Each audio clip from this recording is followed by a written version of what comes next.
Hey guys, welcome to stock info. आज हम बात करेंगे कोल इंडिया लिमिटेड के स्टॉक के बारे में। क्या ये सही वक्त है इस स्टॉक को अपने लॉन्ग टर्म पोर्टफोलियो में ऐड करने का या फिर नहीं।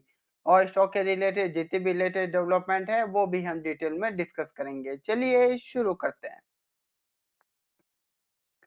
अगर स्टॉक के करंट मार्केट प्राइस की बात की जाए तो ये 194 रुपीज के आसपास स्टॉक एक्सचेंज में ट्रेड कर रहा है।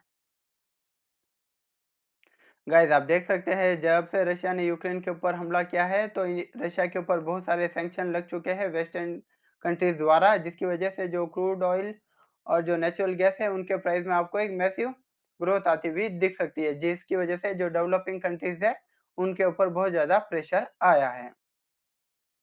और गाइस, रिसेंटली यूरोपियन यूनियन और यूएसए ने एक प्रपोजल दिया है जिसके अंडर जो रशिया में कोल प्रोड्यूस होता है उसके ऊपर भी बैन लगाने की बात चल रही है।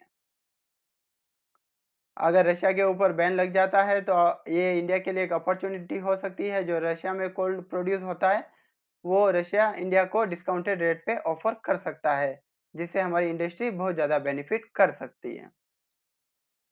गाइस, लेकिन आपके मन में एक क्वेश्चन होगा कि ऑलरेडी इंडिया के पास कोल के बहुत सारे डिपॉजिट है तो इंडिया कोल क्यों इंपोर्ट कर रहा है। तो गाइस, रीज़न है जो इंडियन कोल है वो बहुत ज़्यादा हाई क्वालिटी का नहीं है, जिसकी वजह से हम दूसरे देशों से कोल इंपोर्ट करते हैं। एग्जाम्पल देखें ऑस्ट्रेलिया और इंडोनेशिया से।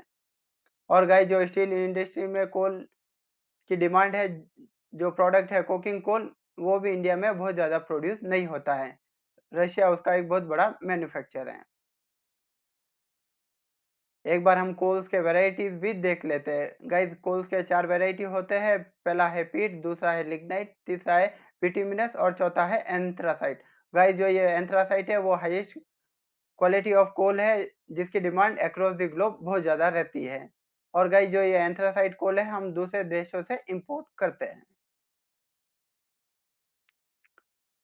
और गाइस, जो स्टील इंडस्ट्री है उनको चाहिए कोकिंग कोल, जिससे जो स्टील की जो प्रोडक्ट है उसकी स्ट्रेंथ भी बहुत ज़्यादा रहती है, क्योंकि उसके अंदर कार्बन कंटेंट भी बहुत ज़्यादा हाई होता है।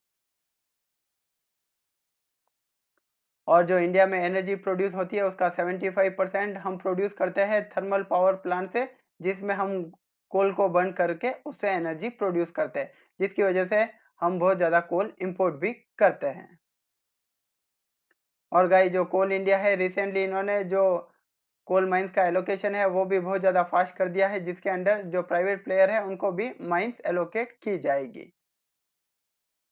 और गाइस, गवर्नमेंट की कुछ सालों पहले पॉलिसी थी कि अगर हम किसी प्राइवेट प्लेयर को कोल माइन एलोकेट भी करेंगे तो वो जो कोयला निकलेगा वो खुद के पर्सनल यूज़ के लिए इस्तेमाल कर सकते हैं और एक्सपोर्ट नहीं कर सकते थे। लेकिन गवर्नमेंट ने अब पॉलिसी में बदलाव किया है, जिसके अंडर जो प्राइवेट प्लेयर है वो कोल को एक्सपोर्ट भी कर सकते हैं।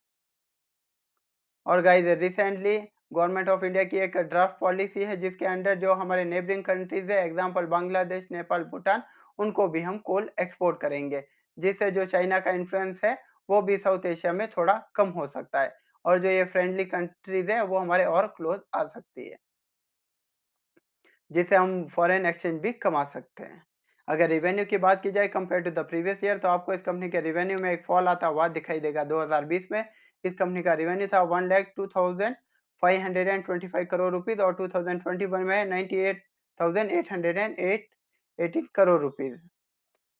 अगर नेट प्रॉफिट की बात की जाए तो उसमें भी आपको एक फॉल आता हुआ दिखाई देगा। 2020 में इस कंपनी का नेट प्रॉफिट था 16,714 करोड़ और 2021 में 12,700 करोड़ रुपीस के आसपास।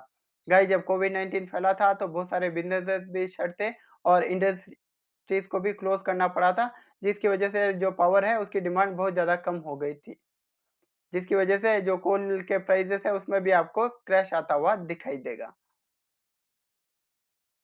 अगर लॉन्ग टर्म डेब्ट की बात की जाए तो इस कंपनी का लॉन्ग टर्म डेब्ट आपको इंक्रीज होता हुआ दिखाई देगा। 2021 में इस कंपनी के ऊपर डेब्ट है 2668 करोड़ रुपीस के आसपास। अगर इस कंपनी के मार्केट शेयर की बात की जाए तो पिछले 5 सालों में इस कंपनी का मार्केट शेयर आपको स्टेबल ही दिखाई देगा। इसका मतलब जो कंपनी के प्रोडक्ट है उनकी डिमांड ऑलमोस्ट स्टेबल है पिछले कुछ सालों में। अगर म्यूचुअल फंड होल्डिंग की बात की जाए तो उसमें आपको एक फॉल आता हुआ दिखाई देगा। 9.59% टू 9.17% के आसपास। गाइस जो रशिया यूक्रेन का वॉर है और फेडरल रिजर्व ने इंटरेस्ट रेट बढ़ाने की बात की थी, जिसके फियर्स ने एफआईआई की को एक सेल ऑफ करने पर मजबूर कर दिया था। एफआईआई होल्डिंग की बात की जाए तो उसमें भी आपको एक थोड़ा फॉल आता हुआ दिखाई देगा, 6.74% टू 6.59% के आसपास। गाइस ये कंपनी एवरी क्वार्टर आपको डिविडेंड भी देती है, जिससे आपकी अच्छी अर्निंग भी हो सकती है। तो इस स्टॉक को अपनी वॉच लिस्ट में जरूर रखिएगा for long term investment purpose. अगर एक साल के प्राइस टारगेट की बात की जाए तो अकॉर्डिंग टू टिकर टेप एक साल का प्राइस टारगेट रहेगा 275 रुपीज के आसपास। गाइस आप कोई भी स्टॉक परचेज करें उससे पहले खुद की रिसर्च कीजिए, एनालिसिस कीजिए, अपने फाइनेंशियल एडवाइजर से बात करके किसी स्टॉक में निवेश कीजिएगा। कोई अगर आपको लॉस मेकिंग कंपनी के स्टॉक सजेस्ट करता है तो ऐसे लोगों से आप दूर रहिए, वरना आपको लॉस भी फेस करना पड़ सकता है। अगर आपको ये वीडियो हेल्पफुल लगी हो, वीडियो को लाइक कीजिए, चैनल को सब्सक्राइब कीजिए। अगर आपका कोई सजेशन है या कमेंट है, वो भी मुझे ज़रूर बताइएगा। Thank you guys.